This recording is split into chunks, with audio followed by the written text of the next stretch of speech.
Hello po, a blessed day po sa ating lahat at sa lahat po ng sumusubaybay ng ating pong gawain. Ako po ulit si Camille from Church of the Living Faith Malabon. So ako po ay naatasan po na i-share po sa inyo ang Book of Lamentations, chapter 4. So before po tayo mag-start, tayo po muna ay magdasal. O Lord, we bless you, Lord. We praise you, Jesus. We glorify your name, Panginoon. Pinupuri ka po namin ngayong araw na ito, Lord. Lord, kayo po, Lord, ang maitaas, Panginoon, sa araw na ito, Panginoon. Lord, maraming salamat po, Panginoon, sa pagkakataon, Panginoon, sa opportunity, Panginoon, na binibigay niyo po sa amin, Panginoon, upang makapakinig po, Panginoon, ng inyong mga salita, Lord, upang mapagbulayan din po namin, Panginoon, ang bawat chapter po ng Lamentations, Panginoon, at bawat book po sa Bible, Panginoon. Lord, maraming salamat po, Panginoon, sapagkat ito po ay nagbibigay, Panginoon, ng lakas sa amin, Panginoon, sa araw-araw, Lord, ng aming buhay, Panginoon, ang inyong mga salita, Panginoon, ay tunay at buhay, Panginoon, at ang lahat po ng pangako niyo po nasusulat po dito, Panginoon, ay totoo, Panginoon. Lord, maraming salamat po, Panginoon, nawa po, Lord, ay maabot po natin, Panginoon, ang lahat po, Panginoon, ng mga taong gustong makakilala pa po sa inyo, Lord, sa iba't ibang bahagi po ng Pilipinas at ng mundo po, Panginoon. Lord, maraming salamat po, Panginoon. Nawa po, Panginoon, give me wisdom, Panginoon, at ikaw lamang po, Lord, ang maitaas, Panginoon, sa araw na ito. Praise you, Lord, and we bless you in Jesus' name. Amen. Again po, ang akin pong topic ay ang Lamentations 4. Babasahin ko po ito sa Tagalog. For the verse po, ang buong chapter 4 po. Basahin ko po muna. Naganap ang pagpaparusa sa Jerusalem. Kupas na ang kinang ng ginto, nagkalat sa lansangan ang mga bato ng templo. Ang mga ipinagmamalaking kabinataan ng Jerusalem ay kasing halaga ng lantay na ginto. Ngunit ngayon ay para na lamang putik na hinugisan ng magpapalayok. Kahit mga asong gubat ay nagpapasuso ng kanilang mga tuta. Subalit ang aking bayan ay naging malupit gaya ng mga ostrich sa kanilang mga inakay.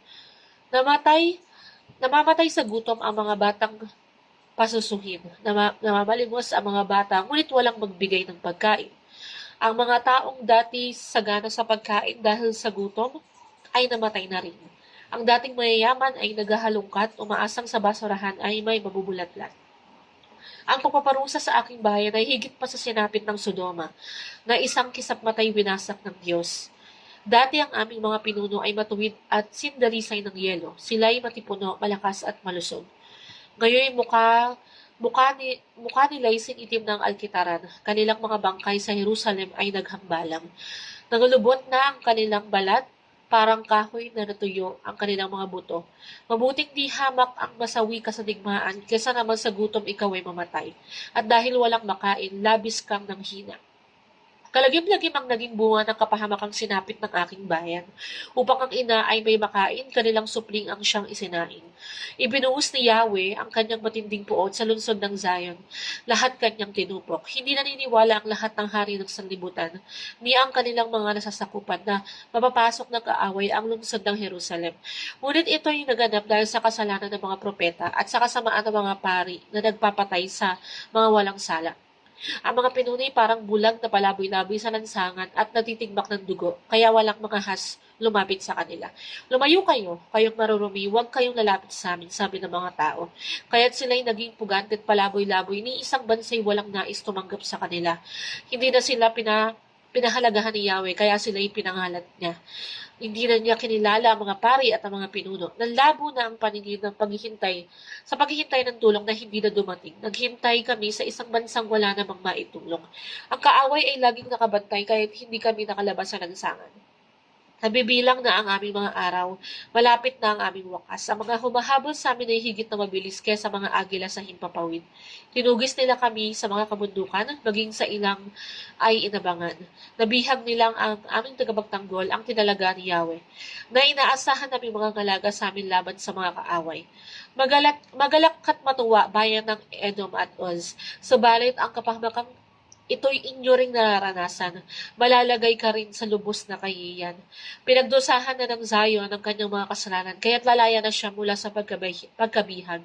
Ngunit paparusahan ni Yahweh ang Edom dahil sa kanyang kalikuan at ibubunyag ang kanyang mga kasalanan. Praise God. Thank you, Lord, for your words, Panginoon. So, ang lamentation po ay para po siyang isang malungkot na paglalarawan ng pagbaksak ng Jerusalem at nagpapakita ng matinding kaparusahan ng Diyos sa kasalanan ng bayan.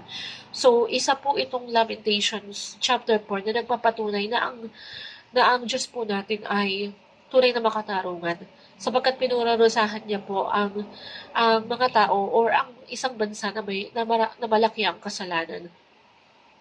So, ang pinakabuod po nitong Lamentations 4 ay parang maitulad po natin siya sa panaghoy or paghihirap ng Jerusalem. So, una po, ang paggawasak ng Jerusalem. Inilalarawan dito ang dating karangyaan ng lungsod. So, sabi po dito, is kupas na ang kinang ng ginto. Nagkalat na sa lansangan ng mga bato ng templo. So, ang ginto, kupas na daw po at ang mga bato ng templo ay nagkalat na sa lansangan. Ang mga kabataan na dating itinuturing na hamalaga ay naging parang putik na lamang. So, parang nawalan po ng saysay. Ayun po. Yung lahat po ng karangyaan or lahat po ng dating paglalarawan ng lungsod na ito. So, ito po ay nagpapatunay na lamang na kahit ano pa ang ganda at ang ganda ng kapaligiran at ang isang lugar at ang isang bansa, gano'n man kayaman ito, ngunit kung ito naman ay puno ng kasalanan, ay parurusahan pa rin ito ng Panginoon. So, ito rin pong Lamentations 4 ay nagpapakita ng matinding paghihirap ng Jerusalem. So, ang mga sanggol ay nauuhaw at nagugutom. Walang nagbibigay sa kanila ng pagkain. Ang mga dating mayayaman ay naghahalongkat na ng basura para mabuhay. So, nagpapakita po dito na kahit gaano ka po kayaman, dati, pwedeng-pwede po itong bawiin ng Panginoon sapagkat ang lahat po ng ating yaman, ang lahat po ng kung ano man po meron tayo ay nanggaling po sa Kanya. Amen po ba? So, siya lamang po ang may karapatang bumawi nito. At ito po ay naaayon or nakadepende po kung marami ka pong kasalanan. So, pinapakita po dito na ang Jerusalem or ang Jerusalem po ay marami pong kasalanang nagawa. Kaya po naman ay pinakita po ng Panginoon ang kaparusahan niya po sa bansang ito. So, ito rin po Lamentations 4 ay nagpapakita ng pagiging malupit ng bayan. So, iniyahan tulad ng Panginoon ang mga tao sa ostrich na walang malasakit sa kanilang mga anak.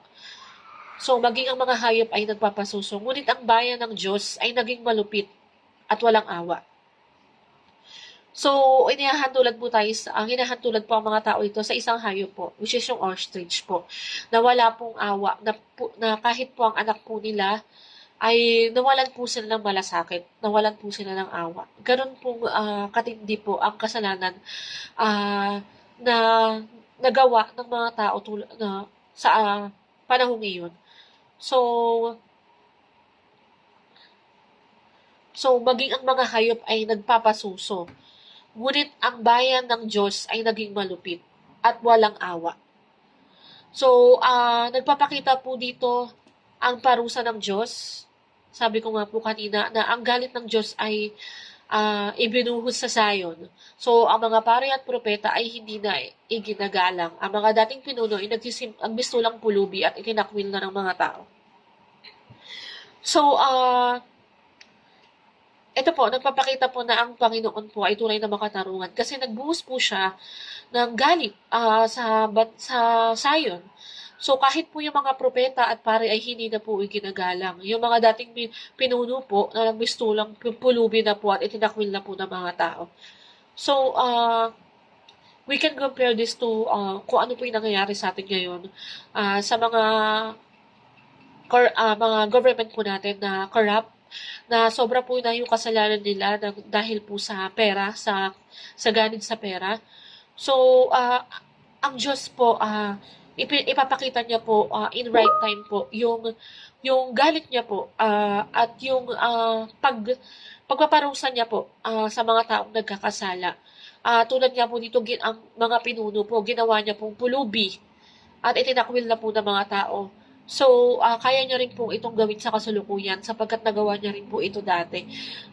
Nagpapatunay lamang po na ang Panginoon po ay nakikita niya po kung ano po yung mga ginagawa natin. Lahat po ng ginagawa natin dito sa lupa ay may kapalit po sa Diyos. Kung masama po ito, syempre po kaparusahan po ang kapalit po nito. Ngunit kung ikaw po ay naging mabuti habang ikaw po ay nandito po sa mundo, at ito rin po ay may kapalit po na kabutihan po, ang buhay po na walang hanggan. Amen po. So, nagpapakita rin po ito ng pag-asa sa kabila ng kadiliman. Bagamat matindi ang kaparusahan, may paalala na hindi magtatagal ang paghihirap ng Zion. Ngunit ang Edom na nagalak sa pagbaksak ng Israel ay daranas din ng kaparusahan. So, nagpapaalala ito ng matagal na paghihirap ng Zion, kung ano po yung ginawa niya sa Zion. Na ngunit ang Edom na nagalak sa pagbaksak ng Israel ay daranas din ng kaparusahan. So, dito po nagpapakita po na pantay po ang pagtingin ng ating Diyos. Pantay po ang pagtingin po ng ating Diyos sa bawat bansa po, sa bawat tao, na hindi po porket panahon po ngayon na pinarusahan po ng Panginoon ng isang tao, ay makakalimutan niya rin po ang kasalanan po ng iba. So, meron pong right time po ang Panginoon sa bawat pangyayari na nagaganap po sa atin. So, siya lamang po ang nakakaalam. At sabi ko nga po, again, ang lahat po ay may kapalit. So, ang Lamentations 4 po para sa akin, pwede po nating maihantulad po sa nangyayari po ngayon sa mga masasamang nagaganap po sa ating bansa na ito po ay nagpapaalala at nagpapatunay na ang mga kasalanan po na nangyayari po ngayon sa ating government po ay may kapalit po mula sa langit. So, kaya po lagi natin silang ipinagpipray na lumabas po ang katotohanan at ang Diyos lamang po ang tunay na nakakaalam ng katotohanan. So, alam po natin na kahit itago po nila ito, ay lalabas at lalabas ito. So, ang mga aral po mula sa kabanatang ito na makukuha po natin is, ang kasalanan ay, again, may kabayaran. So, ang kabanata na ito ay nagpapaalala na ang Diyos natin ay makatarungan at hindi palalampansin ang kasamaan. So, wag po tayong mangamba. Patuloy lamang po tayong magdasal po para sa ating mga government officials at sa lahat po ng mga tao na nakakagawa po ng masama. So, number 2 po na aral is, ang kayamanan at kapangyarihan ay pansamantala lamang. Amen po. Ang mga dating makapangyarihan ay bumabaksak at ang mga mayayaman ay naghihirap. Amen po. So, ang lahat po ng ito ay makamundong ito ay pansamantala lamang.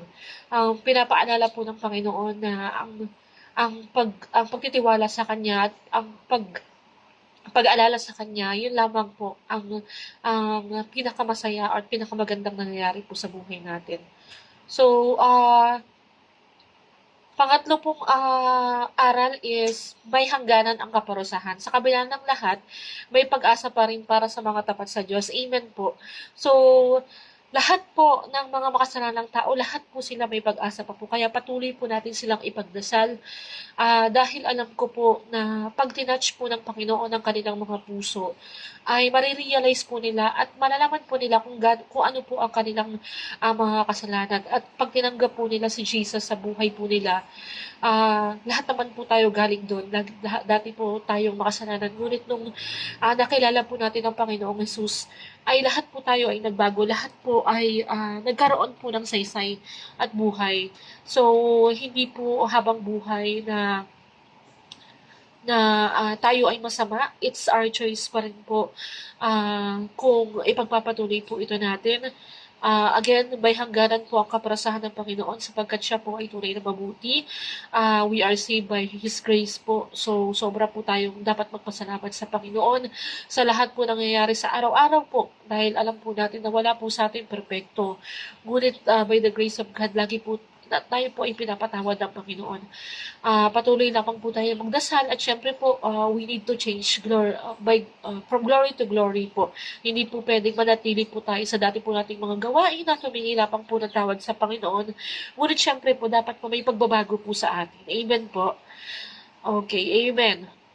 Alright, yun lamang po. Maraming salamat po nawa po yung nakakuha po tayo ng magandang mensahe. Ito pong Lamentations 4 ay napakaganda po, ay napapanahon po sa atin, sa mga nangyayari sa atin. So, pwede po natin itong i-share sa ating mga kaibigan, sa ating mga katrabaho, sa ating kapamilya, upang malaman din po nila kung gaano kabuti po ang Diyos. Na nagpapatunay po na nakasulat po ito sa Biblia. Yun lamang po, maraming salamat. Tayo po ay magdasal. Oh Lord, thank you Panginoon. Pinupuri ka po namin, Lord. Sobrang buti niyo po, Panginoon, sa buhay po ng bawat isa, Lord. Salamat po, Lord, sa mga salita, Panginoon, na napakinggan po namin, Lord. Tunay po, Panginoon, na ikaw po ang Diyos na makatarungan, Panginoon. Ikaw po ang Diyos na mahabagin, Panginoon. Lord, hindi niyo po pababayaan, Panginoon, na habang buhay po kami makasalanan, Lord. Kung kami po'y magtitiwala at maniniwala lamang po sa inyo, Panginoon, nagbabalik po ng loob sa inyo, Lord. Alam po namin, Panginoon, na nandyan ka lamang po at naghihintay parang patawarin kami, Lord. Maraming salamat, Panginoon.